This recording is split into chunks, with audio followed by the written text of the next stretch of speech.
smoke is fucking cool. Thank you so much. I'm very, very excited to be here this afternoon. Honestly, to be very blunt, I'm looking forward to getting into this part very quickly because this is the first time I'm speaking in Bucharest, and I don't want to miss the opportunity to answer your one-on-one questions. We obviously live in a 2017, 2018 world where a lot of this content is stuff that you can find online, but our opportunity to engage with each other and allow me to answer the questions one-on-one is a rarity, so I want to take advantage of that. So before I go into it and to figure out how quickly I want to go into Q&A, by show of hands, how many people here don't know much about me and don't know much about my spiel? Raise your hands. Okay, that hurts.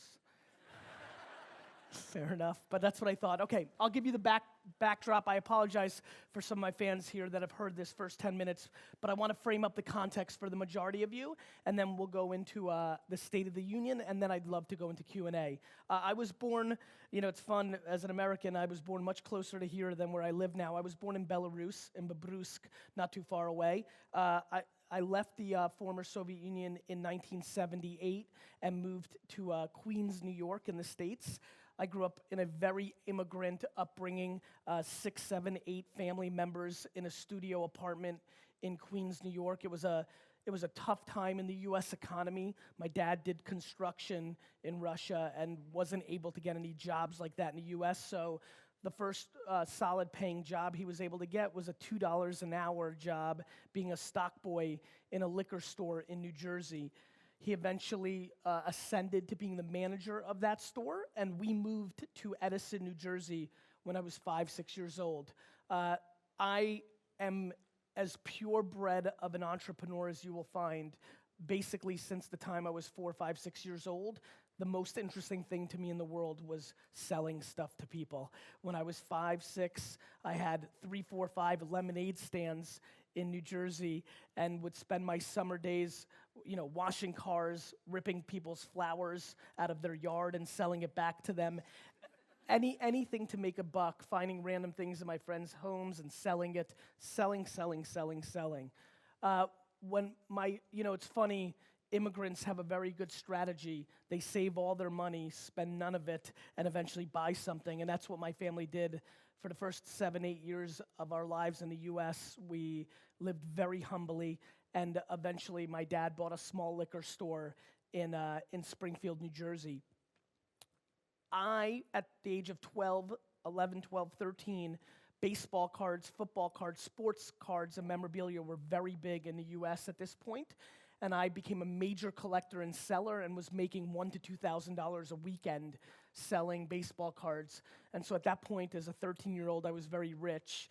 That was a lot of money for a kid that way. And then my dad kind of ruined my life when I turned 14, being the oldest son, in an immigrant family, merchant family, first generation. He dragged me into the liquor store, and every weekend and every summer vacation I had from the time that I was in 8th grade, 14 years old, I spent in the liquor store bagging ice, stocking shelves. I was a classic merchant's son. I hated it. I didn't want to sell beer and liquor, but somewhere around the 2nd or 3rd year of me being involved in my family business, I realized that people collected wine. And that was the first time that I'd become interested in my dad's business. Whether it was sports memorabilia or wine, collecting and selling, that felt natural to me. I became fascinated, and I went headfirst into that business and decided that I was going to join the family business because A, I was a terrible student and wasn't going to go that route, and B, I really wanted to, it's funny, if there's ever been a feeling in my life that I'm more obsessed to, it's that I hate owing anybody anything. I hate asking. It's a very Eastern European thing, I think. I hate asking. I hate owing anybody a favor. So extreme that I felt that I even had to pay back my parents for the life they were giving me, and I felt very compelled and very pulled towards going into the family business and helping it. So my plan was that I was going to open up, as a 17-year-old who thought he was going to be the biggest, I said, I'm going to open up 2,000 wine stores across all of America, build the biggest franchise of wine stores in America, sell it one day, and buy the New York Jets American football team, and that was my strategy. What happened next is why I'm standing here. I was a freshman in college playing video games, Madden 94, dominating, by the way.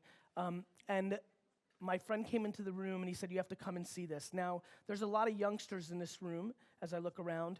But some of us that have a little bit more gray hairs, you know, in 1994, the internet seemed like fantasy. It was something I'd read about once or twice, the information superhighway. This was not mainstream, obviously definitely not mainstream in Eastern or Western Europe, and definitely not mainstream in the US. I walked into a dorm room, I heard coo-coo-ch, which was the sound of dial-up internet in America, and I sat, and again, I want the youngsters to listen to what I'm about to say. I sat in a room for 6 hours and watched people on the internet. It was interesting enough just to watch somebody be on the internet because it was so crazy compared to what I grew up with, and I'd never seen anything like it. After 6 hours of watching guys spend 30 minutes at a time at their turn to be on the internet, I sat down, 6 hours, and I went on an America Online bulletin board and saw that people were selling and trading baseball cards. And within the first 10 minutes of my life ever being on the internet, it clicked in my mind. I said, holy shit, I don't need to open up 2,000 stores. I can do something with this. And for the next 6-7 months of my life, late 1994, early 1995, I read and learned and went on the internet, went to the library, which I never did before, to go on the internet, tried to figure out what is this thing, because this thing intuitively, in my gut, I knew there was something here. What this led to was in 1996, a year later, I launched one of the first e-commerce wine businesses in America. My father got ridiculed for letting me spend the money to build this website. Everybody thought that I should open a second store, not an e-commerce business. Again, youngsters in this room, most people who were 40 and older in 1995, 1994, 1996 thought that the internet itself was a fad. Not Snapchat, not Instagram, the whole thing was a fad. And so for me, this was the first time in my career that I was fighting against the system. For the first time in my business career, I believed deeply, religiously, blindly in something that everybody who had more money, who was older, who'd been around, vehemently disagreed with me. This became the theme and continues to be the theme of my life, which is the only thing I care about, and I say it up there, I day trade attention. For me, I'm not emotional that Twitter is not a play in Romania. It means nothing to me. I just care about what is a play. If I want to sell something here, I care what is, not what I want it to be or what I wish it would be or what I hope it would be. My friends in venture capital over the next half decade are going to lose a fortune in virtual reality consumer. They want all of us to be living in VR, but we're not yet. Maybe in B2B, maybe if you go to an event, maybe if you go to the Olympics or a soccer match, Coca-Cola, you put it on, fine. But nobody here is going home tonight and putting on a VR headset and spending 3 hours. It's not what we're doing yet. Nobody's doing that. So it doesn't matter to me if I'm excited about Snapchat or Instagram stories or Facebook or Google. The only thing I care about is attention. And in 1996, I believed that people's attentions were about to go into computers and that they would buy stuff. I took over my dad's business in 1998, and in a 5-year window, from 1998 to 2003, on a business that had very little profit, my first year, the entire marketing budget was $15,000 to $20,000 for the year. And from 1998 to 2003, I built that business from a $4 to a $60 million business, all on the back of everything that I want to talk about today. Back then, it was email marketing. How many people here have done email marketing in their career? Raise your hands. Raise it high. You're going to love this. In 1997, I had a 200,000 person email newsletter selling wine that had 91% open rates. Don't clap. I wasn't special. It was that nobody else was email marketing in 1996. How many people here had email in 1996? Anybody? Raise your hands. Raise it high. Okay, so for the 50 of you, you remember what I remember. In 1996, you read every fucking email and every word. Because, my friends, more than I know that the sun will come up tomorrow, I know that marketers ruin every platform.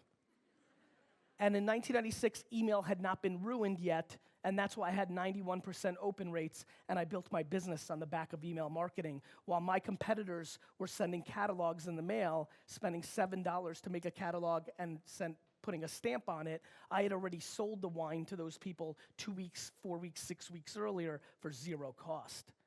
And then a little thing came along called Google, and that was good for me, because they had an ad product called Google Adwords. And the day that Google Adwords came out, how many people here have worked on Google Adwords in their career? Figured. The day that Google Adwords came out, I bought every wine term you can imagine. Wine, Cabernet, Napa Valley, Bordeaux. And it cost me back then, for the first 7 months, the minimum was 5 cents a click, not 10 cents a click. So for the first 7 months that the Google Adwords platform was out, I owned the majority of the 200 most searched wine terms for 5 cents a click before anybody bid me up. And so this became the pattern. Email marketing, first actually having a website, then email marketing, then Google AdWords. And I was rolling and I was rolling and I was rolling, and for all intensive purposes, I had made it, right? We had a family liquor business, now we're a $60 million company. I had to buy my car at a garage sale. My brother AJ got a brand new Lexus. We made it, right? And then YouTube comes. And YouTube comes out, and I look at it in 2005, and I say, this is gonna change the world. I thought YouTube was gonna be huge. And so within the first 9 months of YouTube being a platform, I started a show called Wine Library TV, where in 2006, I used to sit in front of a camera with 4 bottles of wine, and for 20 minutes, I would drink them. This was the first time in my career that I was building an audience, and then they were buying wine for me on winelibrary.com, and it was the first time ever that I was selling product, not by running advertising, but by doing content, by being a media company, not by being an advertiser. And it hit me very seriously. But what hit me way more, my friends, was that only a couple months later, YouTube sold to Google for $1.6 billion. And to remind, how many people were in tech or media or advertising in 2006? Love it. So you guys remember, that number seemed like $1 trillion. We didn't have $2 billion X. That would be literally like if you woke up tomorrow and saw that Musical.ly sold for $1.5 trillion. It was massive. It seemed like so much money. And I remember waking up that morning and realizing, you know what? Website, email, Google AdWords, now YouTube. I have this talent, and it's the only talent that I have. Listen, I get to be the hottest speaker, and I get all that smoke. You're all here. I get it. It's very funny to me, and it's something I want to talk to you about. It's about self-awareness. What I really want to talk to some of the entrepreneurs in here is you need to figure out who you are. It blows my mind that I am average and extremely below average in so many things. Most things, almost everything. But there's one little thing I'm super good at, which is I'm unemotional around human behavior. I don't judge what you're gonna do. I don't care where the world's going. I just watch what you do, and I move very quickly. And in that intuition, and in that non-romantic point of view, in that unemotional, it is what it is, and human beings evolve, in that I have found my career, and I realized I had a talent. And I said to myself, okay, enough. Website, email, Google AdWords, YouTube, yes, I've built a good wine company, but the next time I feel that feeling, and that's what it was, all 4 of those things, just a feeling, just goosebumps, just a feeling. I said the next time I feel that, I'm gonna invest and become an angel investor because the money is far greater than if I sell some more Bordeaux. And in 2007 and 2008, the first 3 companies I felt that for and invested in were called Facebook, Twitter, and Tumblr. Yeah, that you can clap for. So as you can imagine, that changed my career. I made a lot of money on paper. I did really well. And then a very interesting thing happened. I took another step back and I said, who am I? As I got to know Mark Zuckerberg and Ev Williams and then met all the fancy VCs, Chris Sacca and Kushner and all these people, I realized I didn't look like any of them. I was definitely not going to invent the next Facebook or Tumblr. I didn't see that. And to be very honest, I'm not that passionate about being an investor. I'm an operator. I like doing. I've done very well. I continue to invest. I went on to invest in Pinterest and Snapchat and Uber. I've done very, very well. I do have that skill, but I don't love it. What I love is building businesses. What I'm proud of is that I know a lot of you follow me on Instagram and things of that nature where it's motivational, like get up and do it, and fuck this and fuck that, and da-da-da-da.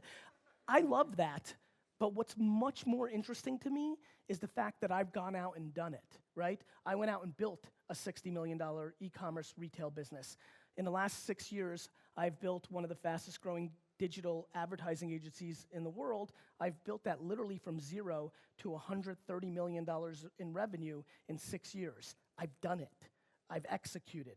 And so for me, the operations is what I wanted to do. And so what I'm in the middle of is I've built VaynerMedia, this big agency, but my dream and why I built it is over the next decade, I'm going to go out and buy Apple, Cracker Jacks. I'm going to go out and buy Keds sneaker. I'm going to go out and buy San Pellegrino sparkling water. I'm going to go out and buy brands, and then I'm going to run them through my machine, and I'm going to market like it's 2020, not like it's 2003 or 2005. What has been fascinating for me in the last 5 to 7 years being on Madison Avenue at Cannes, advertising festival, being in the agency landscape, not in the entrepreneur landscape, is how much money is being wasted, how much money is being poured into television and programmatic banner and pre-roll digital assets. An ungodly amount of money is being thrown directly in the trash. We are living through the greatest human shift in communication since the radio to the television. This is the single biggest shift in the way that we interact since the late 40s and early 50s in the US and a little bit later in other parts of the world. My friends, this is it. If you do not storytell, communicate, market on this device and on the 8 or 9 platforms that dominate this advice, you are barely existing. And that is happening on an everyday basis. It's not that people don't see outdoor billboards or print ads or television ads. I'm fine with that. Everything potentially works. I'm just worried about what's underpriced and what's overpriced. To me, the punchline isn't what's working and not working. It's what's appropriately priced and underpriced. That is why I use the word day trade, because for me, if Snapchat is rolling in the US and European markets for under 35 and it's a good deal, and the next day Instagram decides to copy all of its features and it slows down, then that's fine by me. If I wake up tomorrow and find out that Facebook and Twitter and Instagram and Snapchat and Tumblr and YouTube and Google are gone, no emotion for me. As a matter of fact, that would be better, because that would mean that everybody has to scramble to figure out where everybody's attention is, and I just have no romance or no financial tie-in to what I want it to be. I just need to figure out where it's going to be. And so I implore, actually, let me break this down. How many people here are entrepreneurs and have their own company? Raise your hand. Okay. How many people here work at an agency? Very nice. How many people at a corporation or a company?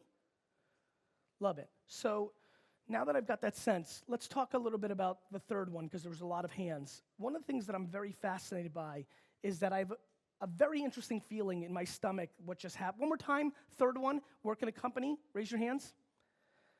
So this one's very interesting to me as I look around and get the feeling, because I believe that if you are here at this conference and you work at a company, you're in an interesting spot. And let me tell you what that interesting spot is, and I see this every day around the world, every part of the world that I go to. I believe in my heart that you know what's happening. I believe that you know what's happening. I believe that if your children's health was on the line, that you would spend the marketing dollars in a very different way. I feel that you're in a machine that forces you to justify your spending against reports or history or your boss's boss point of view that's driving what you say in every meeting but what you think in your head is completely different. And to me, this is the most fascinating thing, because let me tell you why.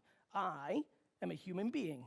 So what's happened over the last 5 years is the brand managers and the CMOs and the people that I interact with have become my friends.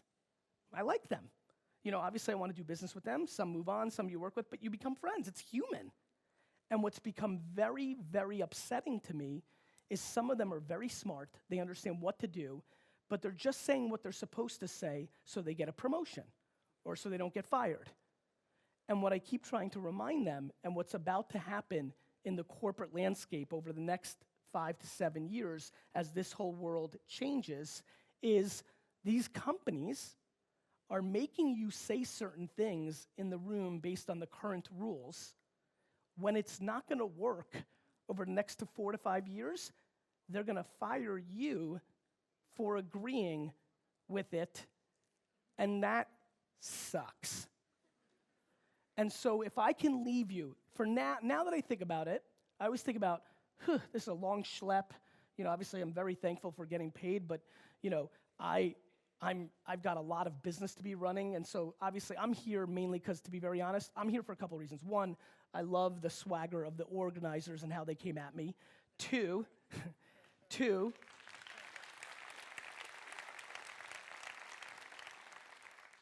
and probably even a little bit more, I've just been dying to come here and visit your amazing country and city, so thank you for having me. And that's why I want to do Q&A. And then when I fly home tomorrow morning first thing, I'll really know why I came. It's gonna be one question, one answer, one feeling, but the one that's leading right now is if I can get one person in this room that is now, I realize, predominantly people that are employees, yet, again, if you're here, understand what's actually happening. If I can get one of you to have the courage, and I don't want to get anybody, I don't need anybody emailing me in 4 months saying, fuck you, Gary, I got fired. Not interested. Not interested. Don't email me, you live your life. But I'm gonna give you a very good piece of advice. If you can figure out how respectfully, whether in the room, after work at drinks, at a holiday party, somewhere, some way, make sure everybody knows where you stand in your head on where the world is, not what you're saying to appease the machine, because it's going to be that one conversation with that one person that gives you an opportunity 3 or 4 or 5 years from now, and you have to be historically correct. I am very proud that I've built VaynerMedia from 0 to 130 million in 6 years. I just want you all to understand, Romania, I could have built VaynerMedia from 0 to 400 million in the last 6 years, but I refuse at all costs to not be historically correct. Being historically correct is the biggest ROI in life, let alone business. And I know, again, by those hands and by what's actually going on in the world at this moment, that so many of you are being put in a position to be historically incorrect at a very difficult time in where you are in your careers, and you will curtail your upside. So please, if you believe something, figure out how to communicate it properly, respectfully, because it is the biggest asset you have. Your points of view, your thoughts, your ideas, your passions in what's actually happening. Because I promise you, I know most of you do not believe in the majority of what you're spending your advertising on. It's just what's happening. You can't be a common-sensed individual. You can't have half a brain and believe in what's actually happening right now. We are living through the greatest era of wasted money in marketing ever, because we're in the decline of traditional, in the rise of digital. 80% of the digital assets are complete fucking garbage, because nobody here wants to go to a website, look on the right side, scroll down, and look at the banner ad on the right. Nobody here went to go see that YouTube video of somebody skiing and was excited about watching a car pre-roll run for the first 13 seconds. Nobody consumed that. We do not talk enough about the actual impact of a CPM on the brand. There are brands that I no longer buy because they bother me so much digitally and steal my time when I'm on my mobile device. Let me tell you what's the worst thing in the world. a pop-up, a mobile pop-up on a cell phone. It takes up the entire screen. The fucking X is this small. I try to exit, but of course you fucking hit the ad by accident. Back home at the brand and the agency, they're like, yeah, 2% click-through. Meanwhile, every time I click those ads, I literally mentally say,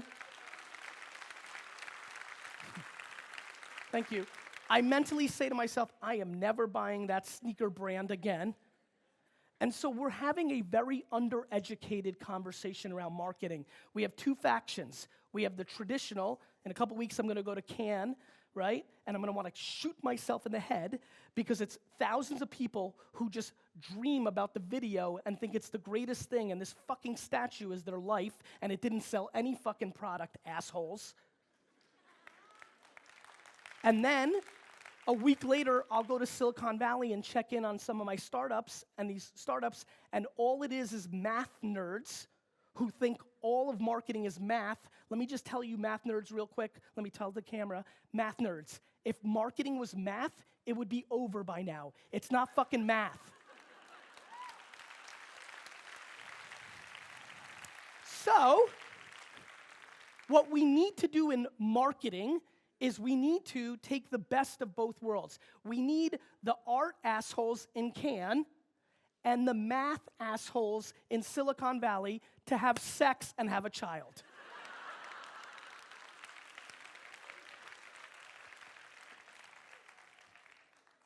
And that's what I think about every day. For me, marketing is very simple.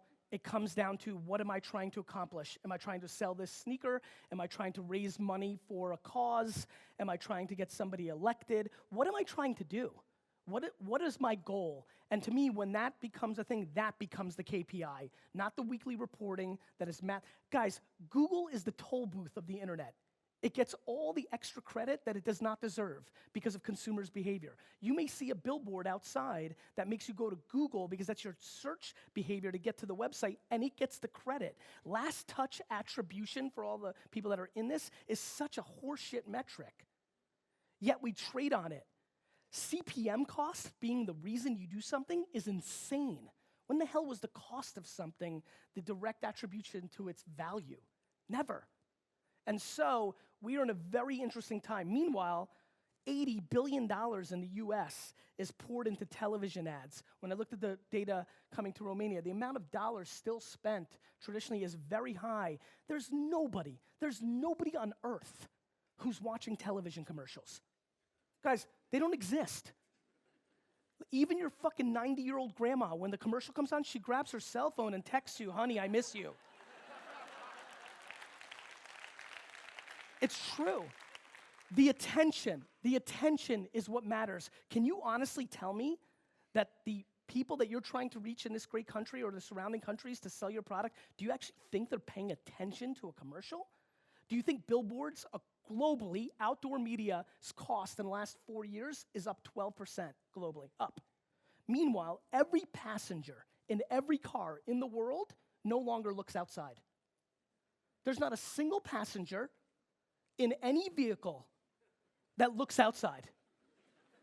Every person here, if they're a passenger or take public transportation on the way home today, will not give a view to an outdoor piece of content that they would have 20 years ago, because they would have looked out, they would have been like, oh, Gary was amazing. Oh, look, a brand. You know, now they're here 24/7. And to be very honest, I don't know if you've noticed, even the drivers are paying attention to this. It's never been scarier to drive. And so I just am fascinated, and I'm so grateful. And I remind people here who've been in the game a little bit, or for people that are quite young and just starting out, we are very lucky. This is a very specific time. Again, globally, the 1950s to 2015, 65 years globally. Every market's different. Obviously, I'm very familiar with the Soviet regimes and different things, but globally, for 65 years, print, radio, television, direct mail, outdoor, like very consistent. You didn't have to be a rocket scientist. Very easy to go to school and figure it out. Storytelling had been figured out. Go look, you know what's very fun? Go to YouTube and type in the first television commercials. The first 100 television commercials were actually radio ads because we just came from radio. The first 100 television ads was a picture like that and a man standing behind it and reading a radio ad. We as marketers, as business people, hadn't figured out how to use the medium yet. That's what's happening on Facebook right now. Facebook is the greatest marketing tool that the world has ever seen. Right now, when I looked at the cost of advertising here, because I knew I was coming, the Facebook awareness, the Facebook ad product in this country is so grossly underpriced compared to the alternatives, it is staggering. I opened an office in London because of Europe's collective massive underpricing of the Facebook marketplace. You know what's really good, kids, when you get a little older and start losing a little hair? You see patterns. This is what happened in Google. When I looked at Google in 2004, when I came to be on a wine buying trip, I went to go run some ads while I was in Bordeaux for Wine Library, but I didn't realize, because it was late, 2 o'clock in the morning, I was in the French ad product, and when I went to go place ads, they were so inexpensive, I got excited.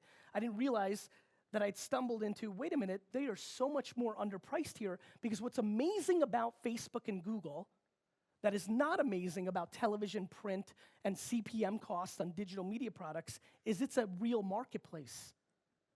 Everything else has a bottom cost, which means it can be inflated for its value. The market is the market. So in Facebook and in Google, it's just the market. Whatever somebody's willing to pay becomes the next ceiling of price. Right now, the far majority of people in this room and in this country are grossly underestimating the value of Facebook ad. The truth is, a lot of people in this room have opinions on Facebook ads, but they've never run a Facebook ad campaign. There's a lot of talking and not a lot of doing. Or you did it once and you made your decision without any variations or really understanding what's happening. So Facebook ads are massively underpriced to reach the end consumer here, massively, by the way. But what's more important is, what are you gonna say once you get in front of them? What's the picture? What's the video? And that is where the new art form is being defined. The new battle for the people that go to France for awards will be played in the 1, 2, 3, 4, 5, 6 minute videos on Facebook. No longer confined to the 30 seconds or 15 seconds of a TV ad, long form video on Facebook. Many people here, when they think about social media marketing or Facebook videos, they think it should be short. All the action is in long. If you actually have somebody stay for 2 minutes and 18 seconds, you can sell them. You can't get as many people to stay, but I'd much rather have 70,000 people watch 2 minutes and 18 seconds than have 7 million people watch 4 seconds, right? And so I am very excited for all the creatives here, the people that want to storytell, because the next 3 to 5 years, this group of individuals, we, us, who are in the game today, are going to define what a Facebook commercial is. And I promise you, it will not feel like a television commercial. It will not feel like a branded video. It will feel like a sitcom or a documentary or a music video. It will be something that people want to watch, because unlike television, Facebook gives us feedback, and we can see if people like it or not. And we will adjust to that, and that will be the battle frontier. The two frontiers for the winners in this room are going to be Facebook long-form video and influencer marketing on Instagram and other platforms.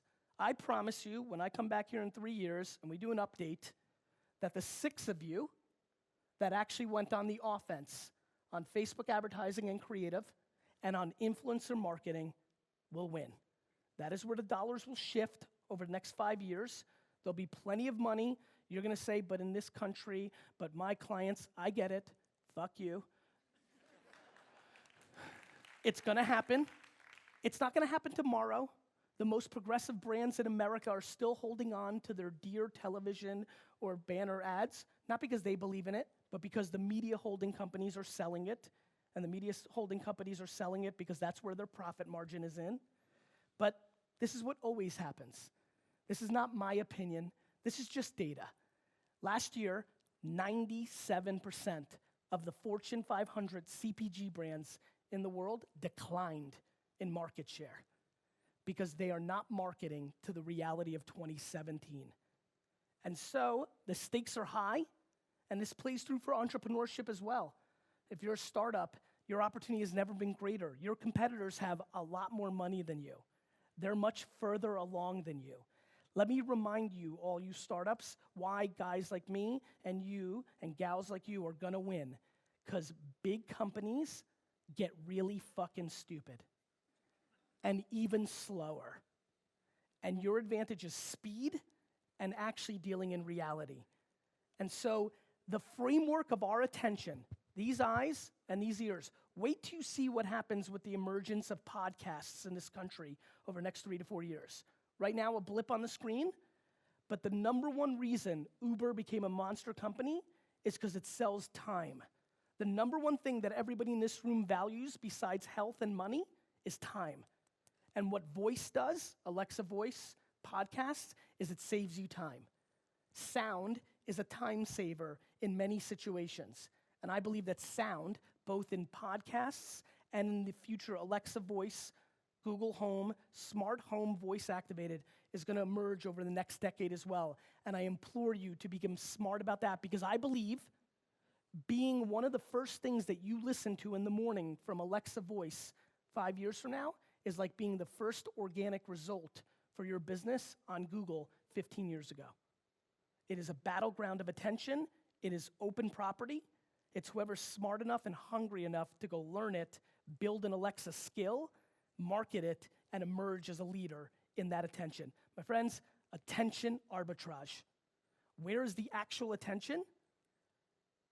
What's the bullshit metrics that make people waste money? What's the politics, the bosses, the infrastructure that makes people waste big dollars? And where's your opportunity to strike? If you are able to understand that framework and religion, the upside of your career, happiness, and ability to communicate becomes maximized. And good news, in the 20 years that I've been marketing, there's been 2 eras. The Google era, which was really 1999, 2000, 2001. It was really 2001 to 2004 when it was so underpriced. Let me give you a couple of companies that were the biggest spenders on Google in the early Google era. Amazon, eBay. These are the companies that won. How many people here are familiar with Wish, the shopping app? Raise your hands. Let me just see. There's a company called Wish. If you open your Apple store right now, it's one of the top 150 apps. It's a shopping app. This company has gone from 0 to $2 billion in retail sales in the last 5 years on 100% the back of Facebook. This is now the Facebook era. It's Facebook and Instagram. It is unbelievable scale and ridiculously underpriced. And in this little window, companies like Wish and other things will be talked about. In the 20 years that I've spent religiously, 15 hours a day, trading attention, there's only been 2 moments like this. Google, and we're in one right now.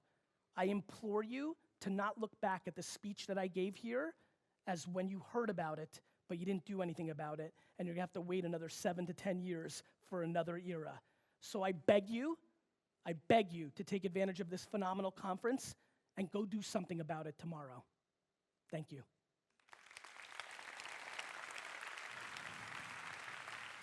Thank you. So I think this is probably on, right? Is this on? This is good? Yep. Hello. Yeah, nice. Anybody got a question? You guys ready? Let's do it. Gary? How are you? Can you hear me? Yeah, you can. Amazingly. What's your name? Uroš. Uroš. I'm from Slovenia. Very nice.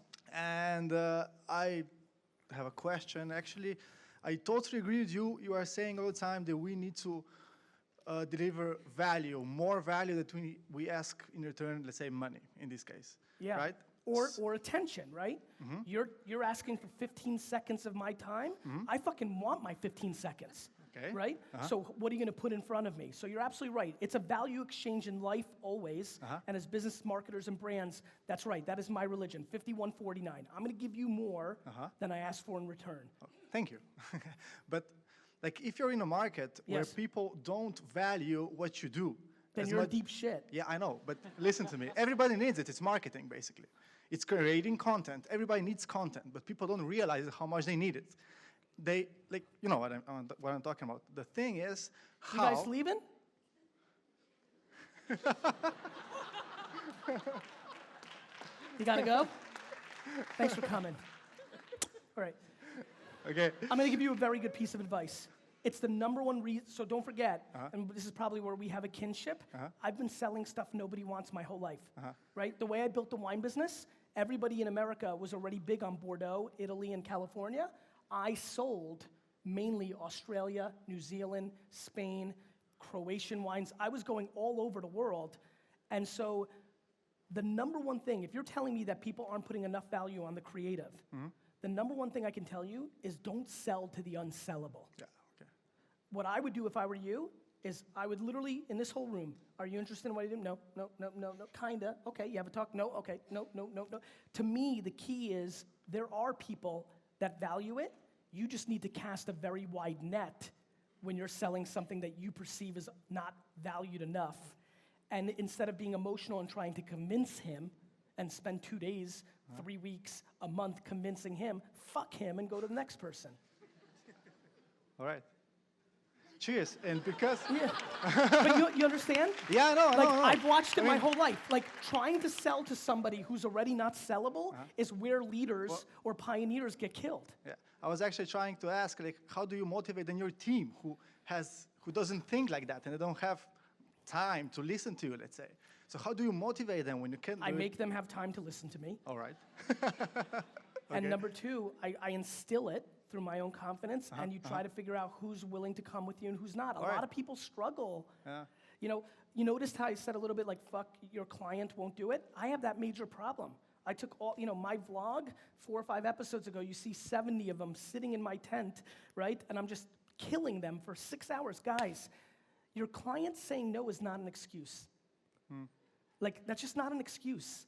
Like, you've got to convince them. We get paid to think, too, not just the output of our pictures and videos. And so it's hard, man. It's not fun to sell something that isn't sellable, but if you end up being correct in the long term, it's far more fruitful than succumbing to the current. But I would tell you to not spend time on people that say no, clients and employees. Thank you. You're welcome. And since I value your time, Yes. a bottle of wine from my father. Very nice. Thank you. It's a bottle of rosé wine from Slovenia, from a small village. Thank you very We much. don't sell it. We don't do anything with it. We just hide it for our friends and family and drink it with somebody you love. Thank you, my friend. It's going to make whatever for you. Thank Cheers. you. Thank you. Who's got it? Oh. Can get dangerous. Thank you.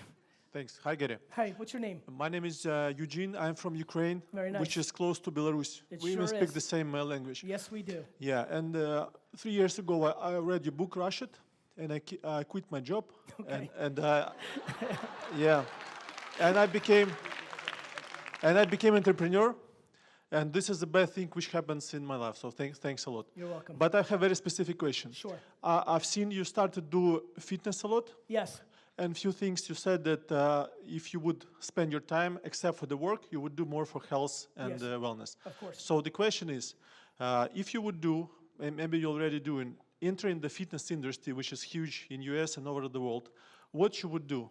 What would be your steps? So I think the thing that I'd probably think a lot about is when I look at, so I'm not in the health and wellness or fitness industry personally. We work with a couple of them. I've looked at it. As a consumer, probably maybe you have some Oh, insight. and by the way, I have some insight into it from a business lens that I'll give you a very good answer. I would very much triple down on AI. The amount of opportunity in fitness specifically around AI, because so much is information and so much of the overhead of deploying information is held in humans that is commoditized. If I was to bet right now on a big opportunity within fitness and just a big opportunity inside of information, AI is going to eat up so much opportunity. So I would think about a lot about message bots, voice, like how do you deploy the information in a way that's more consumable? Do you know Peloton, the bike company? No. I see some people shaking their head. It's a bike that has a big screen, and instead of going to the studios that have become so popular in doing biking, they created, in essence, the operating system, right? They can keep changing the content, and with a very simple, technology shift, they've built $1 billion business. I think message bots in the new environment, things of that nature, an app that's automated. I think I would really look at what's going on in AI and augmented the information at scale, because there's so much that's being traded on information in that space, and it's so inefficient in the technologies that are now at our fingertips. Okay, thank you. You got it. Why don't you pass it to somebody? Okay. I like the underhand. Okay, sorry. No problem. You got to look it up. What you did with D-Rock? Who is coming in New York? D-Rock. Yeah. Oh, where's D-Rock? D-Rock. Where is D-Rock? Where's D-Rock? I love him. Oh, there you are, D-Rock. Let's hear it up for D-Rock. Hello, D-Rock. Please take a video. Please take a video. So, I would like to ask you, What's your name? Spiros, I'm from Greece. How are you?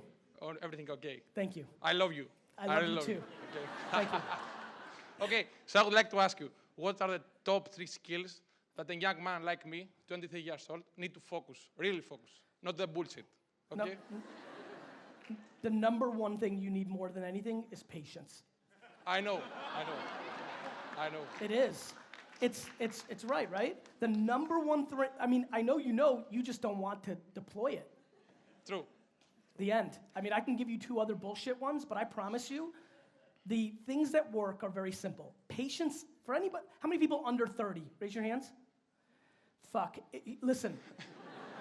If I could give you guys, if I could tell you one thing, and I'm looking around and seeing the other people, and how many people over 45? What every one of, with all of them would tell you is, if you understood how young we still feel, you feel the same. You feel this, I'm 41 and I feel exactly the same that I did at 22. Same fire, same energy, same hunger, same opportunity. I'm just wiser, more experienced. I've seen things. If I could tell you what it felt like to be 41, you would become dramatically more patient. If you became more patient, you would become more successful.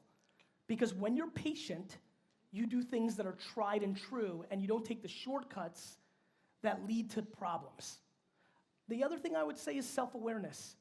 I think the biggest thing that I wish on everybody is self-awareness, because if you know yourself, the biggest problem I have with the current world is everybody thinks they're an entrepreneur because it's cool.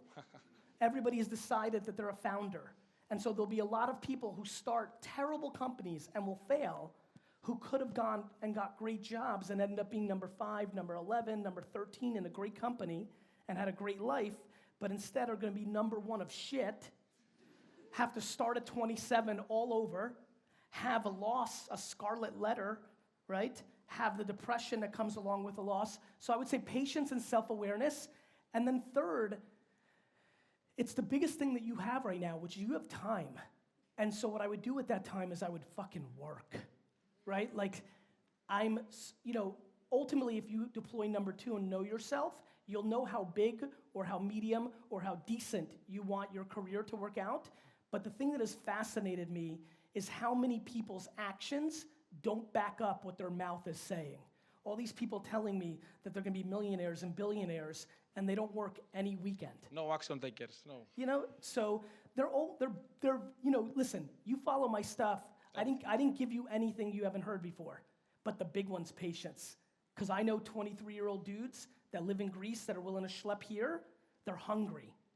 And balancing hunger with patience is an extremely difficult thing to do. But I'm not giving you advice from a high horse. I put my head down from 22 to 33 years old before I talked to anybody and actually built a business first, worked 18 hours a day in a liquor store, and then came out and started doing other stuff. So I've eaten that shit, that patience. It's shit. You know what patience tastes like? Shit. But it is the number 1 formula to success. Okay. Something else I don't understand. Go ahead. This day. Yes. Everyone is talking about podcast, about sound, about all these things. So tell me, I know that you have a podcast, okay? You are trying for personal development, marketing, everything. How a brand can make a podcast? How Coca-Cola can make a podcast? Easy. Coca-Cola needs to make a podcast, and what they need to do is, instead of spending $8 trillion being the sponsor of the World Cup, they need to spend $10 million getting the 3 best soccer football personalities in the world to be the host of their show, and they become ESPN or CNN or CNBC. Like, you need to become the media company when you are the brand. So Coca-Cola should have the #1 football podcast in the world, and then all that attention goes to Coca-Cola. So You influencers. have to shift and become a media company. And that's what I'm doing. I'm not necessarily Garyvee. I'm trying to be Wall Street Journal, Fortune, Fast Company, Inc. You know, that's what my strategy is. Okay. Thank you very much. You're welcome. Who's got a question? Hey, Gary. Hello. My Don't name worry, I've got some serious time. We're in good shape. Okay, cool. You guys interested in a long Q&A? Okay. Go ahead, my friend. Yeah, my name is Tien. Tien. I have you talk a lot about work ethics, how Yes. you got to work hard to get things done. Yes. But I feel like I've got the next big idea, but then there's simply not enough time for one person to get everything done in the time that matters. So like, what advice do you have for me to, like, where do I look for like-minded people to start kicking ass? Yeah. So what are you looking when you say like-minded people? Are you looking for developers? Are you looking for project leads? Like, what are the assets you need those like-minded people Like- and skills that they have to bring? Like, I have an idea that I can fund it on the first phase. Yep. So I got money to hire people. Yep. It's just that I don't know where to look for the best talents that fits each category. Like, I need the developers, I need the project managers, and I need the social media guys or girls. Yep. And I just don't know where to look at. I'm going to give you a great idea. Cool. So there's a website. You know where I'm going, right? The best part about my fans is they know what I'm saying before I say it. Because I believe in the same shit over and over. My man, if you have the next big idea and you're not capable of going to Google and finding your people, you don't have the next big idea. All right, then. Do you understand? It's execution. So finding developers or these people literally is Google. Like, do you live here or where do you like? Yeah, I live in Romania now. Literally, if today was my first day living in this country, I would just go to Google and type in Romanian developers, and I would spend 4 hours clicking different websites and finding shit. Like, it's so easy to find. Fine, if there's not enough skilled developers in Romania, which I don't believe. Yeah. But by the way, let's say you're all wrong and she's right. Here's good news. Here's good news. You don't need a developer to be here to work with them. So whether you find them there's unlimited platforms, right, to find individuals. It's called the internet. Literally, it is Google. No, really, I know you know what? Sometimes you just need to hear it this way, right? Like, there's developers anywhere. Let me give you another one. Go to AngelList, right? Do you know what that is? Yeah. Great. Go to every one of those founders and VCs and cold email them and say, hey, bro, I'm me. I'm trying to start this company. I need development and project management help. Let me tell you what's going to happen. You're going to spend 5.5 hours emailing 800 people, and only 2 of them are going to reply. The good news is they're going to send you in the right direction. If you emailed me at Gary@VaynerMedia, right, and said, I need development help, I would send you to 6 people that I know have outsourced teams in Ecuador, in India, in other parts of the world. Like, my friends, not knowing where to find it, not finding like-minded people, there's not enough talent in this country, this town. These are just fucking excuses. It's what it is. All right. Done with excuses. It is. Listen, we live in a world today. Nice. You really screwed that nice lady. Do you want to send it back, and then we'll go back to you? Yeah.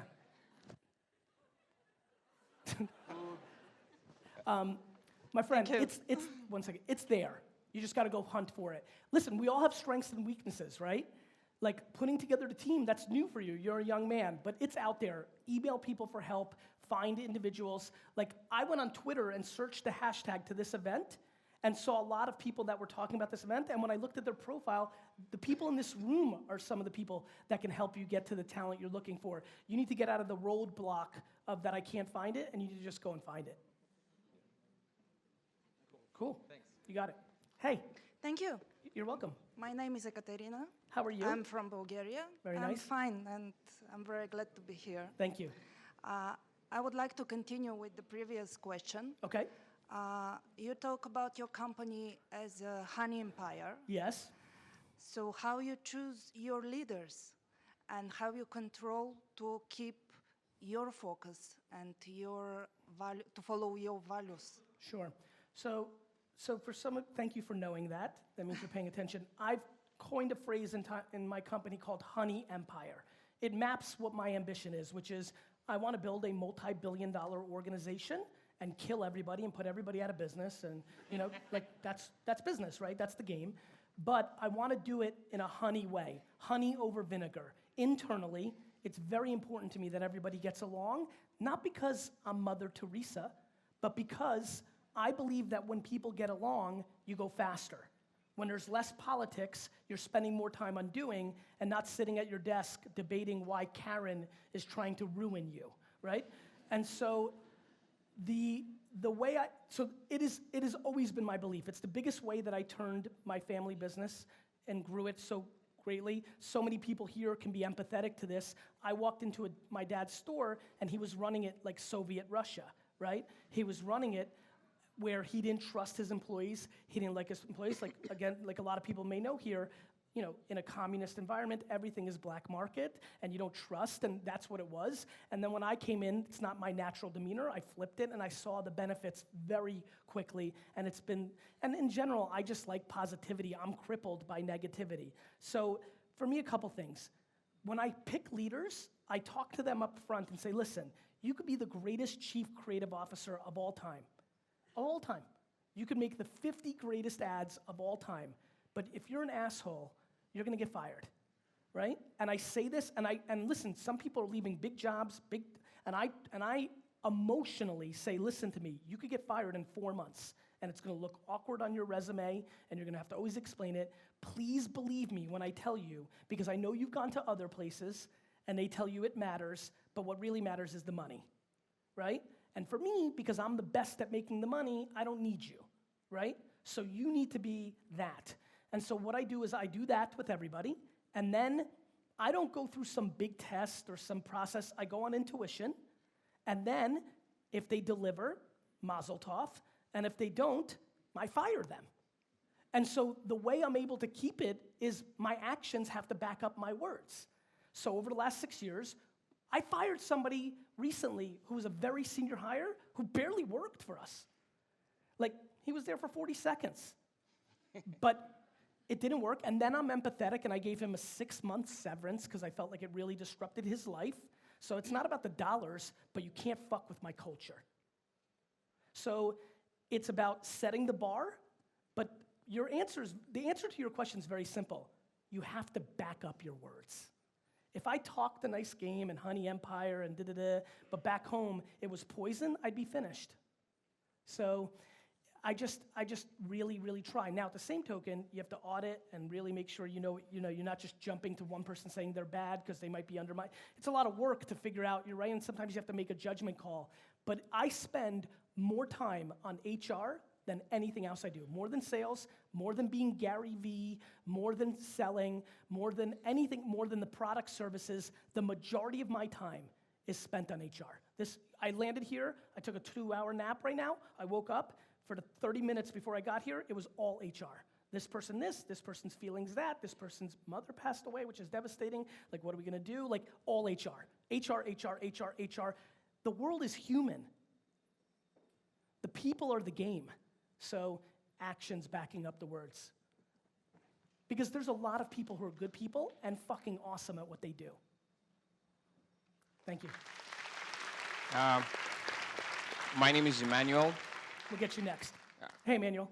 My company builds sports facilities, sports fields around the country. We've done a few projects outside. It's not the most digital and sexy field. Most of our customers are seasoned entrepreneurs, big corporations, and quite a few mayors, which are over 45 on average. So we do Google pretty good. Yes. We do Facebook and content and ads. We do offline marketing, online marketing. We're better than all our competitors, but we are not using half of the platforms you have behind you on the screen. So. Well, you definitely don't have to use Snapchat because it's not happening here yet. That's at that age group and decision maker. Yeah, we were thinking of Instagram, but kids are using Instagram here. And if we're doing a lot of effort to promote on Instagram, we would be promoting to kids who would never buy. I understand. What is your recommendation? What should we do to take advantage of, to do more? Right, so if I was looking at your business, from what I've heard so far, a couple things stand out. One, this is just general advice for everybody. Make sure you don't position anything too deeply into kids, because in 12 or 24 months, it becomes older, and you wanna have a foot in that door. So I would tell you Instagram is at this point worth your while, because I looked at Instagram's data here and it's aging up very, very, very quickly. And I would predict in 24 months it's a main player. And so the same, if you like what's happening for you on Facebook, it's something to consider doing a little, just making sure you're there, just a presence. But here's what I would do. I would probably use Facebook very aggressively against the advertising capability of employees of organizations or against individuals that you know you're targeting. And what I would do if I were you, actually, is I would go into the events business. Let me explain what I mean by that. Based on what I'm hearing from you, I would probably use social media and digital advertising, and heck, above the line traditional advertising, as a gateway drug to private dinners and mini conferences. What I love about B2B businesses, especially when it's big decisions, big dollars, small groups of people, is I want to get them in. So for me, the wine tasting or conference that looked like this for all the mayors and entrepreneurs and business people once a quarter, once a year, using, one of the things we've done for very big B2B plays that are more infrastructure plays like that, is we've used Facebook to be an invitation to a very premium event, got them there, and after a little bit of rosé from Slovenia, it's more open to proposals. Alcohol is an incredible gateway drug to a big deal. So you mean use it just as a way to get in contact with them, to get in touch with them? And back to the great statement that was said here, if you're offering them an exclusive first 25 people that register, go to this wonderful place with this wonderful meal, with this wonderful event or speaker or performance, they just come in droves. And we've been able to very successfully, because of Facebook ads, underpriced, we've been able to get small private events. We're selling $5, $10, $15 million apartments on Facebook by targeting high net worth individuals, inviting them to high-end dinners, and then the company takes over and closes 2 or 3 of them. Does this happen only locally, like in their cities, or do you call them into a different city, like a few hundred kilometers away? So I would tell you that it depends on the creative of the evening, right? If you get the most famous fucking person on earth, people will go anywhere, right? Yeah. So I think you have to map, what are you offering them, right? If you're pouring 1982 first growth Bordeaux, they may go a little further, I think you've got to figure out what the value prop is compared to the distance and make it worth their while to come. It's just a value exchange. 5149. If you create, but what's really great is you could go big. I like small. I like the 8-person dinner series once every 2 weeks. Get them into your confine. Bring them value. Those mayors, those entrepreneurs, they have similar themes and things they care about. Bring content or a speaker or a performance or information that's valuable to them holistically. Not even if it's about tax reform, has nothing to do with your stadium building, but you brought them value, you're the host, you're there, and away you go. Okay, one more short question. Sure. Like on Instagram, Yes. what we do on Facebook, mostly we promote the beautiful projects that we build, Sure. which is, Do you do that in video form? Yes. Great. We do that also. What would we do on Instagram? Should we just put beautiful pictures of our beautiful projects, or that would be too boring and people wouldn't follow us? My intuition is that you're way, way, way, way better off going after the first thing we just talked about. Put your energy and dollars into that. Let Instagram get a little older. I would create an account and start, there's a carousel product now. Yeah, So we're using that on Facebook. great. So if you have a 4-minute video, you can chop that up, right, into 4 1-minute videos on the carousel ad. I've been playing with that. I like the results that I'm seeing, so I would do that. But I want you to just set a presence on Instagram for when they all come, just so you're used to it and ready, and the algorithm likes you. But I would put a lot of effort into real-life interaction. Thank you very much. You're welcome. Let's get it to this guy over here. Nice. Hi, Gary. Sports, My name is Vasily. I'm Vasily. 22 years old. Very I'm nice. from Russia, but I lived in US for the past 6 years, and I graduated from university in US. Very nice. I want to say thank you so much for all your content. I've been watching you since September 2016. Thank you. And every single day I watch DailyVee, Ask Garyvee show. I'm very active on 60 Second Club too. Thank I you. hadn't had a chance to win To yet. win yet? But definitely all your support, all your advice helped me to grow my business. I became Fiverr top-rated seller. And also with my friend, I was able, with your recommendation, to draw influencers. We were able to generate $100,000 in 2 months on e-commerce, only with influencers. So your I strategy. want to make sure everybody heard that. The absolute best trade, besides Facebook ads in the world, are influencers on Instagram, I assume? Yes, Instagram. Guys, DMing people on Instagram who fit the profile of bringing awareness to your products and services is, I mean, tell them, it's like, how ridiculous. Yeah, I mean, we DM'd 325 people, and US was very overpriced. We went outside a little bit. The prices were much lower, and the lower, like 10,000, 20,000 followers are underpriced, so we used them, and we got about 40, 50 influencers out of 325 we DM'd, and this just... what did you pay them? We paid them the fee, yeah. We paid them. How much do you think you paid for those 40? It depends. Some of them we were able to get for $200, and they had like almost 2 million followers, and that's converted to like $700 value for our e-commerce. So how much did you spend overall on them? We spent overall around 20% of those $100,000. So you spent $20,000 Yes, to drive people to an e-commerce site that generated $100,000 in sales. correct. Cool. And my question And is... one more time, that was the first time you had even tried that, right? I've tried before. I'm on the Fiverr. I'm doing Instagram marketing, but I haven't really got that depth. But since I was listening to you, every single conference you talk about influencers, I've been literally with my friend who sat there and made a plan and start DMing every single person, and it paid in the long term. So Love it's... it. Cool. Go ahead. I have a question. So my question is, as being a young entrepreneur and start hiring people, Yeah. and for example, if I start hire older people than me, could it bring a negative impact because I'm young? No. Do you recommend to build also a younger team? Maybe? Sure. Okay. It's not super different than the answer I gave you, which is there's some 42-year-old people that would not like working for you because you're 22, but I have good news.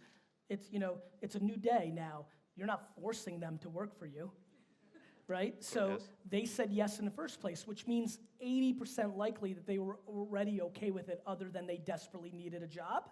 So for me, whether you build with 16-year-olds or you build with 44-year-olds, number one, I don't assume that 20-year-olds get social media marketing better than a 40-year-old. Some 20-year-olds, I think that they're more native to it because it's all they live on, but that doesn't mean they're better marketers or operators.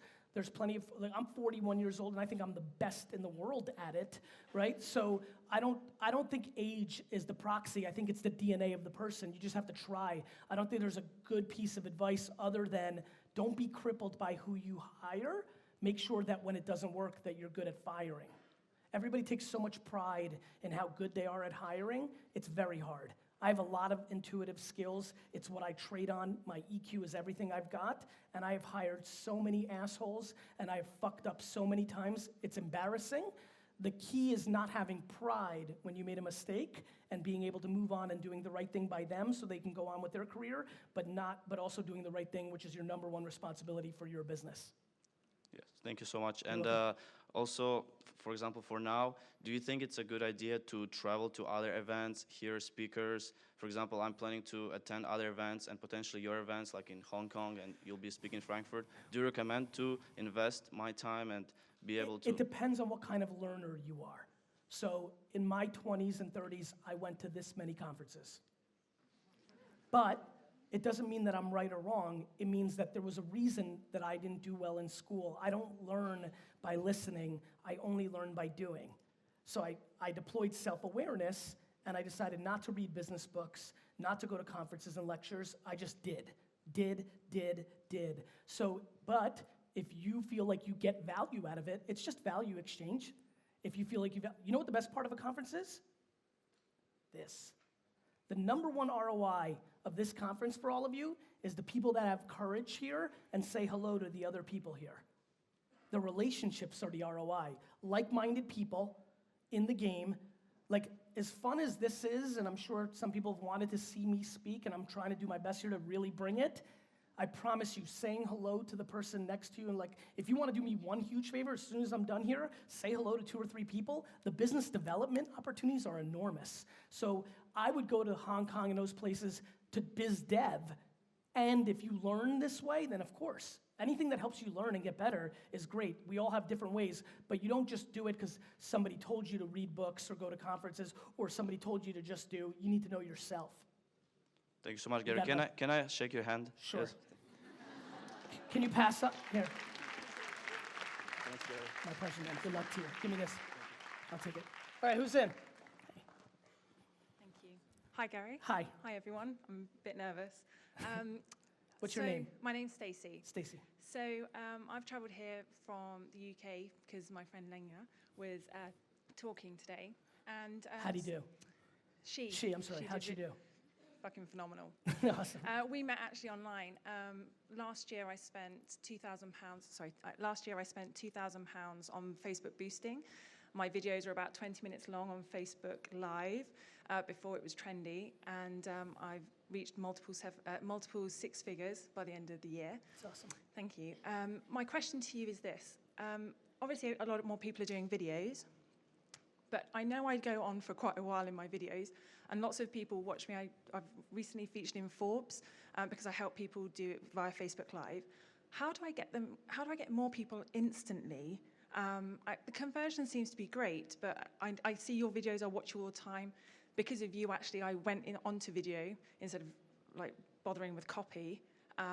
My question to you is, how can I get even bigger beyond the boosting and the Facebook ads?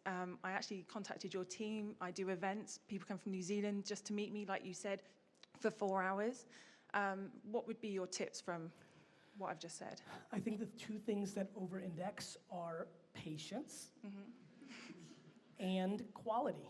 Okay. Right? Like, I think one thing that a lot of us forget is when we're asking people to watch us, we have to be bringing value. And so not everybody is going to build the biggest audiences in the world. So it's a balance between the quality of what you put out and patience. How long have you been doing it? For nearly over 2 years now. Right. So you've been in it. Yeah. It's what's built you a base. Yeah. But the truth is, do you know how many?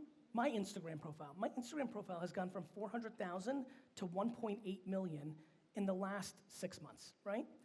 I've been putting out content on the internet for 10 years. And now, just now, it's starting to kind of happen at a bigger scale, right? And I'm really good at what I do.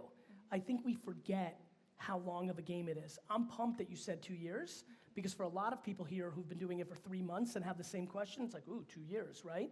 But when I hear 2 years from you, I'm like, you're just starting, right? And so the best thing you could do is change up your content and try things that are different to see if you strike a chord in a different way. You know, I think, so one thing I had to get over was and this will be funny for a lot of you because a lot of you are newer fans, I am not in love with the motivational me. Because I'm scared about motivational content because so much motivational content in the world is fluff, right? It's just, it's not good. And so I'm much more proud of my tactical advice, right? The video I just made about DMing, I like Q&A because as you can see, I can answer stuff. I'm in it, right? The rah-rah stuff, but I had to get over the fact that in an Instagram world, those quotes and the motivational stuff, that would be the gateway to get you guys in. And then the podcast, or the reason I did DailyVee is for you to see how much work it really is. And so you need to try a lot of different things to see what could actually be that boost. But the only thing that's going to work is your content and patience. Okay. Thank you very You're welcome. much. Hey, Gary. How are you? I'm good. How are you? Sensational. My name is Horia. Horia. Hey, D-Rock.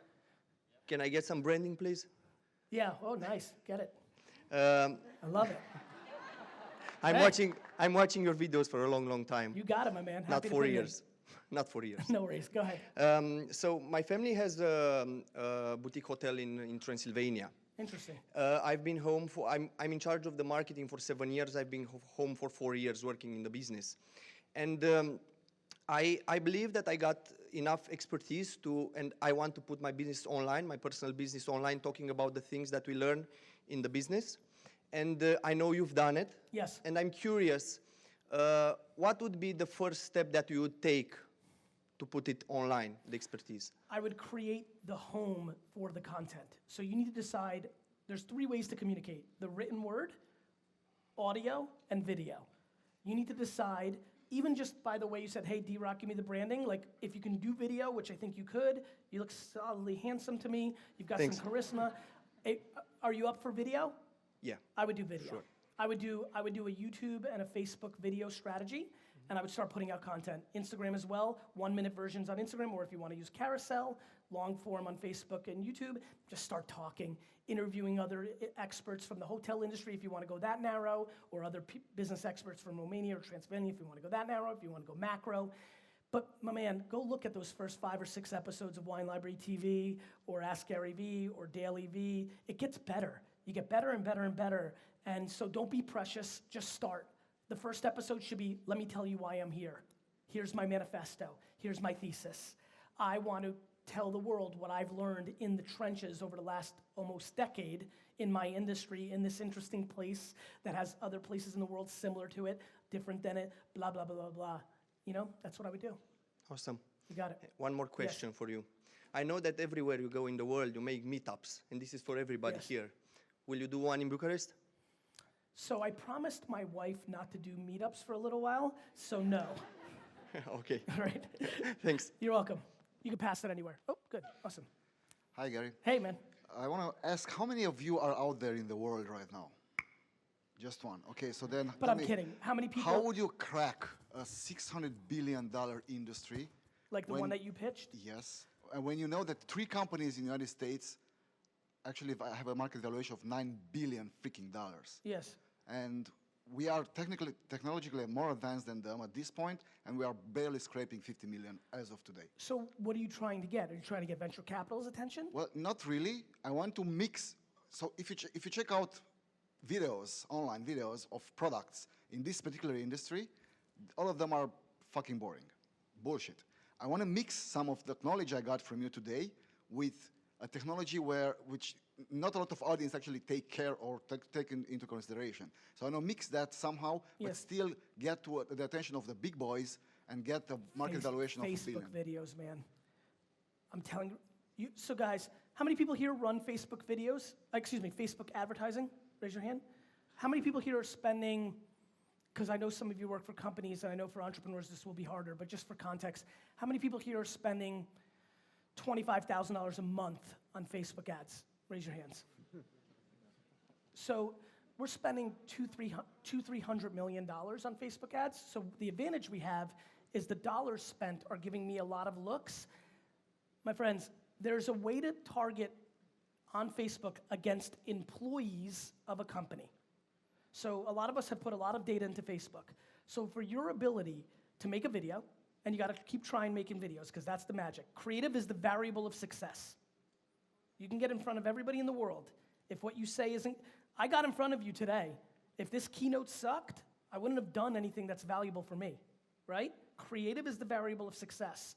So you gotta make videos, but the fact that you can then take that video and for $1,000 hit the employees of IBM, of any venture capital firm in the world, of your competitors, of the people that invested in other 3D printing companies or pharma companies, Johnson & Johnson, 3M, GE. You can literally take the video and run them against employees of.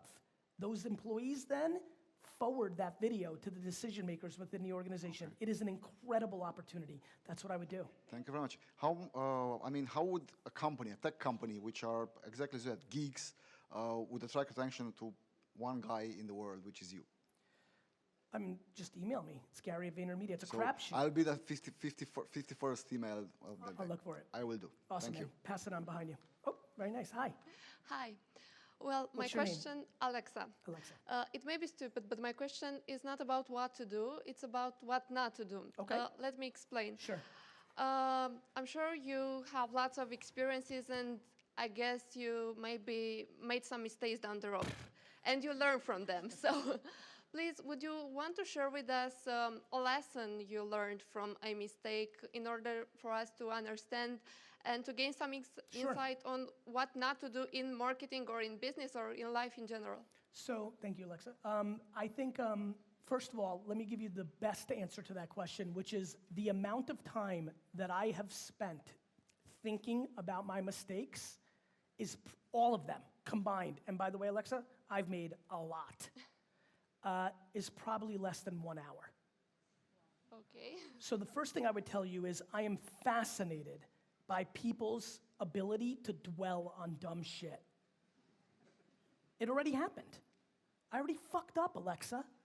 Of course I'm trying to learn from it, but I would say, so my biggest consistent flaw is I think I can do everything. Got it? So my biggest consistent mistake has been trying to do too much at once because I just think I can. And usually things will fall if you're trying to balance too many things. So the thing I've learned, it's why I did VaynerMedia. After doing a lot of stuff, I was in Wine Library, then I wrote Crush It, my career changed, I invested, my career changed, and I started doing a lot of things, and I realized, wait a minute, I like being an operator. Let me sink my teeth into one main thing. Let me have one main thing that is 80% of me, and then I can play with the other 20%, and that will never crush me because my 80 is gonna act like 110%, and that lets me play and be an entrepreneur, but I've got my thing. So for me, that's the biggest thing I learned, and it's something for everybody. You know, if you've got 4 businesses right now, you've got no businesses, right? But I think, you know, I will tell you, Alexa, the better piece of advice I can give, because I think people talk a lot about learning from their mistakes, unlimited content. I want to talk more about disrespecting your mistakes. I think we overly respect our mistakes. I think we spend way too much time on them. I think we dwell on them. We worry what other people think about them. And I think mistakes are much more damage in the way we consume it in our own heads than the mistake in itself. And so for me, fuck my mistakes. That's great advice, thank you. You're welcome. Pass it on. Hi. I'm gonna mix, you'll pass it to me after, I'll mix it up and go deep. So you do a lot of things, Garyvee and the business and everything. How do you balance Gary the husband and Garyvee? So work-life balance is no question the one that takes the most mind time. It all comes down to communication, you know? I think one of the things that I spend a lot of time on is not being crippled by the modern politically correct way that you should be spending time with your family or spouse. So for me, as you guys may know, when you come from a hardcore Eastern European work ethic immigrant background, I didn't even see my father until I was 14 years old.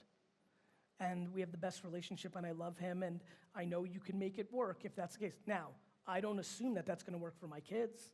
I just know that that's worked for me. My wife, her dad was a very successful corporate America marketer and he traveled all the time.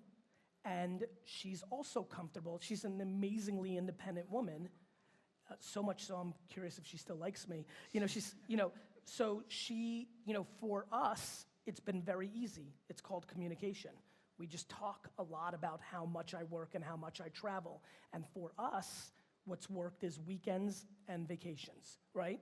I'm much more all in than I was 2-3 years ago on the weekend, and I'm taking 7 weeks vacation instead of 2 weeks vacation. And in that, for now, it's working, right? My kids are now 7 and 4. They're getting older. I can see where this is gonna break soon, and that's okay by me. But at the same token, if I'm not happy, then the whole thing breaks. I'm not trying to live my life based on what you think I should be doing. Because I know politically correct parenting and husband and wife changes every 10, 15 years anyway. So I have no interest how to tell anybody in here how to parent or how to work their relationship. Some of my best friends, they have to be home. Like I've one female founder, and she's talking to me a lot about it because her husband wants her home so much more often.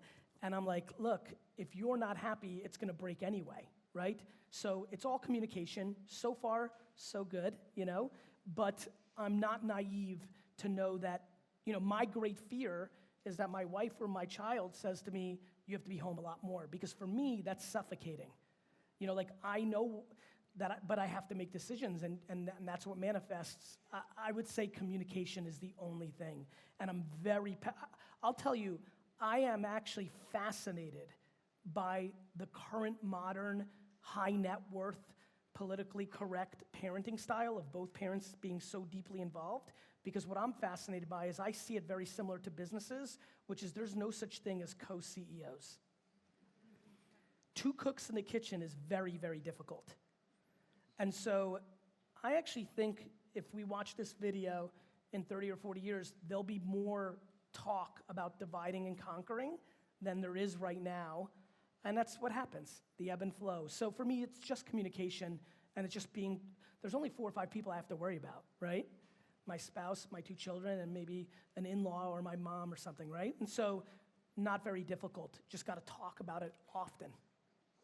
And a business question, so you bring content from US to the whole world. How can we go from Romania to the whole world? What's the first step? It's harder. One of the great advantages for American-based personalities and businesses is America, the brand, is so powerful. So it gives us a lot of air cover. I think it comes down to a very similar question before. What's amazing about the world is if you're the best at what you do, it doesn't matter if you're from the Amazon River, Transylvania, or right? It doesn't matter where you're from. So the first thing is the mentality of understanding that you shouldn't say, well, I can't do it because I'm from Romania. You know, I hate that mentality. There's such an opportunity, especially when I know there's underpriced attention in all of Europe and other places. So to me, it's a binary switch of you can do it. That's the first one, because every country that isn't America, you know, always feels like, yeah, but we here, but we here, but we, yeah, but. So I think if your technology is that much better, it can win. Spotify didn't happen in America, right? Like there's, you know, China's doing plenty of stuff. There's incredible, I mean, I was doing there's real businesses being built in Romania. These are real businesses in a market size cap that is not so large. So to me, it's a mentality. The answer is by doing it. Yeah, give it to me because I want to send it back. I'm sorry. I just want to give some people some chance. Not, guys, pretty athletic too. I just didn't want to talk. I don't talk about it often. Hey. Hi, Gary. How are I you? love you too. Been watching you for 7 months so far. Thank you. What's your name? Andrada. Andrada. For everybody else that spoke here about Romania, I don't know if you guys know, but Romania has kind of 30% of the people in NASA. We invented insulin and the jet planes, Heliquanda. So for everybody that doesn't care, doesn't think that we can accomplish things here, just shut the fuck up, because we have the power. And I'm only 23. Okay, so my question is actually, because you said that one of the reasons you came here to Romania, it's because of how the organizer actually approached you. Yes. I'm just so curious how they did it. How you make a worldwide speaker to come to a country like Romania? So what was interesting was, listen, and it's funny, back to one of the biggest promises I made to Lizzie a couple years ago was, no, I mean, this is my favorite thing to do in the world. Like, being here with you, like, this is the best. Like, I'm looking at the clock, I'm like, fuck, like, I would do this for 11 hours, right? Like, I love this, but one of the things I promised her was no more traveling unless I actually got the fee that we agreed on. But what they did was they had a macro plan. They started talking about places in the world that they wanted to scale this to that I hadn't been to before, or were places in my mind. I've been thinking a lot more in the last 3 or 4 years. As you can imagine, given where I was born and my narrative, it's been funny for me of like how I've been thinking about Eastern Europe, because I have so much permission as an American entrepreneur that came from this part of the world to do quite well in these parts of the world, but only through serendipity, timing, like very funny reasons have I not done a lot of speaking in this part of the world. They also talked about what they wanted to do in Singapore. I've gotten very aggressive with my content in Asia. And so really, it was just their general vibe. They were very entrepreneurial I find a lot of like conferences come at me with more of a B2B angle, and I'm like, it feels a little cold. This felt very loosey-goosey. Even when I got here, like, come 30 minutes later. I'm like, great, I'll sleep a little more. You know, like, it's been very entrepreneurial, but it was very much also predicated on the 2 locations where they wanted to start this conferences here, and the fact that they wanted to do Singapore. So serendipity to what my strategy was on a macro content level, and the overall vibes of how they approached it with like relentlessness and entrepreneurial spirit versus like going through the form and just hoping that I would do it. Yeah, wow, that's really cool. Awesome.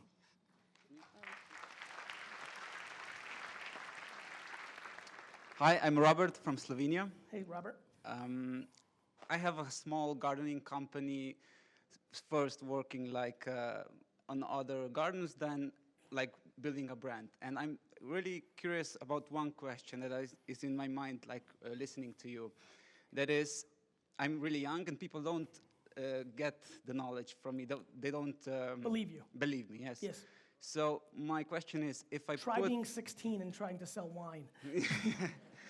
So my question is, if I put a live camera on my garden, I'm a practitioner, right? And I have an online business that is covering it now. Real quick. Yeah, so... Real quick, I want you to hear something. If you're actually a practitioner, right? Yeah. Of course, show everything you've got, because that will be the punchline. So, a live streaming camera on our webpage? No, because nobody's going to go to your fucking webpage. Where right? then? On Facebook Live. All the time, like every day? Sure. And at first, 6 people are going to watch. Yeah. And then 7, 11. How many people were watching your at first? But at first, the first one. Right. All I heard were 2 numbers. She said my first one had 20 and one of my videos had 250,000, right? So, like, sure. Listen, and goes back to you, my friend.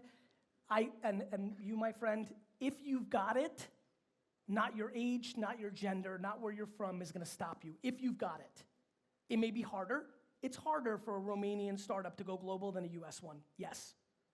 Is it harder for a female entrepreneur in a man's world to win? Absolutely, it drives me crazy. I invest in so many female entrepreneur-based businesses because it's impossibly stupid to think that women can't build the same kind of businesses as men, and they consistently are less expensive to invest in. So I do it not because I'm a good person, but because it's a better deal. Like, I would never think. So, like, I really, really want to squeeze out and suffocate excuses. You're going to tell, everybody's got something. You're going to tell me you're young. Great. If you're good enough and you're an actual practitioner and you know what the fuck you're doing because you've been doing it your whole life, you will win. What you have to do for all of us is you have to get people to see it. Yeah. That's why day trading attention is important, because when you don't have the resources and you don't have the money or the name or the relationships, the only thing you've got is what I had when I was a kid. I was just much smarter than everybody, and I fully committed to it, and I was patient, and I worked my face off. The end. Smarter, patient, hard work, and was right, and just let it happen. That's why I talk about day trading attention. It's the one thing that we can all win on, and that's what you should do. Thank you. You're welcome. Hey, before you throw that, yeah, you go to that dude. I want to go like further up and make sure everybody gets a mix. Here? Yeah, for now. Or we'll get to both of them. So, can I go a little late? Can I go a little bit longer? What's that? Got it. Okay, cool. All right.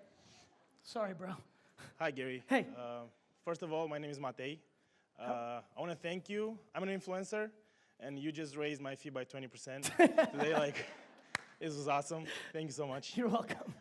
My question is, how do you go about reinventing your material? Because I've been doing this for 3 years. Yes. And I started out on Vine. Yes. And that never happened here, just like Twitter. Understood. And then went on to Instagram, Facebook, YouTube. But like after 7 seconds videos, then you do sketches, then you do vlogs, and then I do stand-up sometimes to go offline. But where do you go from there? You know, sometimes it's okay for you not to go anywhere. I think it's important for you to go deep, not wide, if that's what the current state of the union is, right? For me, sometimes people will say, Gary, you talk about the same stuff or this and that. I'm like, yeah, it's what I believe in, and it's what I feel inspired to talk about right now. So much like I said over here, you may want to challenge yourself into new settings. You know how did you see that thing where I said documenting versus creating? Yeah. So maybe one thing you may want to do is change the content into you being you, the human, and you documenting the journey to find new creative. Okay. You see where I'm going? I do. It's kind of something I'm doing right now because I've been creating characters. Like I Yes. never really talked about myself Yes. until now. Yes. So I feel like that's kind of what I'm trying to do, and it's kind of scary because I'm letting people in. Yeah. How do you go about that? Like not. For letting me, people I've in? been comfortable with letting people in, but not all the way. So for another thing about family, one thing that a lot of people realize is I don't share any content of my family. Like I'm always out and about, everything, zero. I mean, it's hard to find any pictures of my children at all. So I don't want to force you to let people in. I think it's a huge pillar. It's an opportunity, but if it's not something you're comfortable with, you shouldn't have to do it. I go about it because I'm very comfortable, because I love it. I want people in, but it doesn't come natural to everybody, and so you should let it go at the pace that you're most comfortable with. Well, I'll have to see. Sometimes, like most success I've had was by doing stuff that I'm very uncomfortable about. Go figure. So yeah. So I'll have to find that balance. Thank you so much. You got it, my man. Hi, Gary. 149, 147. Go ahead. Go ahead. Hi, 2 questions. Yeah. First, my name is Cornel. Cornel. When can we take a picture together? Right now. Right now? Yep. Okay, I will come. Okay. Second, it's kind of a follow-up. You said Sure. about documenting the journey. Yes. Where do you draw the line? What you must not document? I think everybody's is different. You should come down now.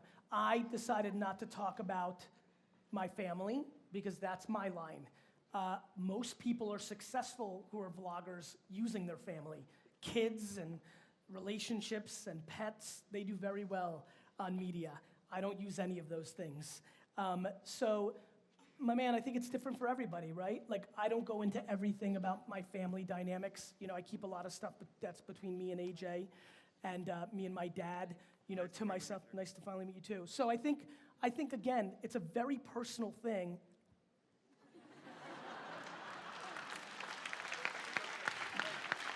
It's a very personal thing. I feel like we're wrapping up here. Let me say this. Sorry. This is a very personal thing, and it starts with self-awareness. Don't do what I've done.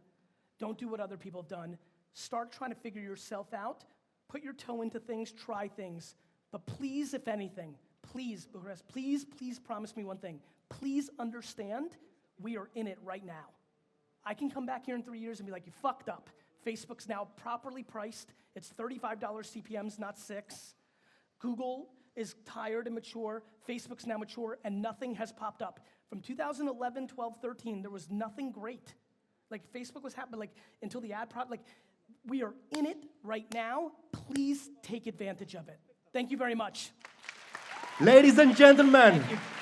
Thank you. put your hands together for Gary Vaynerchuk. Thanks, you. bro. Thank you so much. Now you know why he's the hottest speaker in the world, right?